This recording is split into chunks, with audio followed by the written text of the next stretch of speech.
বাগেরহাটের মংলায় বিশ্ব পানি দিবসে খালি কলস নিয়ে মিছিল ও সমাবেশ করেছেন উপকূলীয় এলাকার বাসিন্দারা। পরিবেশ কর্মীদের দাবি, উপকূল জুড়ে সারা বছরই থাকে পানির সংকট। সবার জন্য সুপেয় পানি নিশ্চিত করতে বিশেষ বাজেটের বরাদ্দের দাবি জানিয়েছেন মিছিলকারীরা। ২২ মার্চ বেলা ১১টায় জেলার মংলার দক্ষিণ কাইনমারিতে পশু নদীর পাড়ে খালি কলস হাতে নিয়ে মিছিল করেন শতাধিক নারী পুরুষ। সুপেয় পানির দাবিতে তারা মিছিল শেষে সমাবেশ করেন। আমাদের এলাকায় প্রচুর পানিবাহিত রোগ, আর এই রোগ থেকে মুক্তি পাওয়ার জন্য বা নিত্যদিনের ব্যবহারের জন্য এলাকায় প্রচুর পানি আছে, কিন্তু আসলে সব লবণ পানির উপযোগী না বা কোনো কাজেও ব্যবহার করা যায় না। আমরা এই পানির জন্য আমাদের যে গোপনীয় যে ব্যাধিগুলো আছে সেইগুলো উৎপত্তি হচ্ছে এই জলের জন্য। এই জলের জন্য আমরা সব কিছুতে শারীরিকভাবে আমরা সবসময় দুর্বলতা প্রকাশ করি আমাদের শরীরের ভিতরে।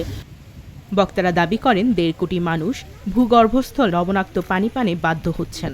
উপকূলের ৭৩% মানুষ সুপেয় পানি থেকে বঞ্চিত। এই লবণাক্ত পানি পানে উপকূলের নারীদের জ্বরেও সংক্রমণ বেড়েছে।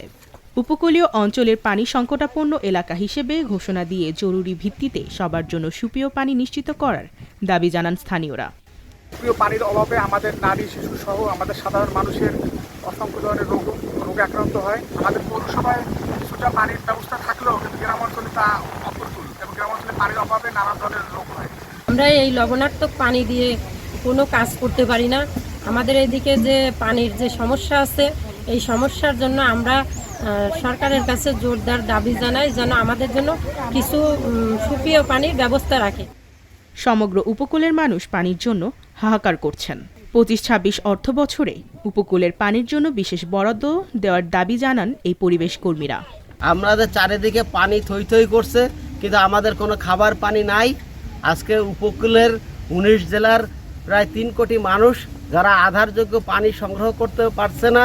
সুতরাং আজকে সরকারের কাছে আমরা দাবি জানাই জরুরি ভিত্তিতে সকলের জন্য, সবার জন্য সুপেয় পানি নিশ্চিত করার জন্য এবং আগামী ২৫-২৬ যে অর্থ বছর, সেই অর্থ বছরে উপকূলের জন্য সুপেয় পানির জন্য বিশেষ বরাদ্দ রাখার দাবি জানাই। স্থানীয়দের দাবি, বাংলাদেশের উপকূলের ১৯ জেলার ৩ কোটি মানুষ সুপেয় পানি সংগ্রহ করতে পারেন না। উপকূলীয় জেলা বাগেরহাটের মংলা, রামপাল, শরণখোলা, মোড়লগঞ্জ, বাগেরহাট সদর ও কচুয়া উপজেলা সারা বছরই সুপেয় পানির প্রচণ্ড সংকটে বিপর্যস্ত। এমত অবস্থায় সুপেয় পানির চাহিদা পূরণে সরকারের আন্তরিক প্রচেষ্টার দিকে তাকিয়ে তারা।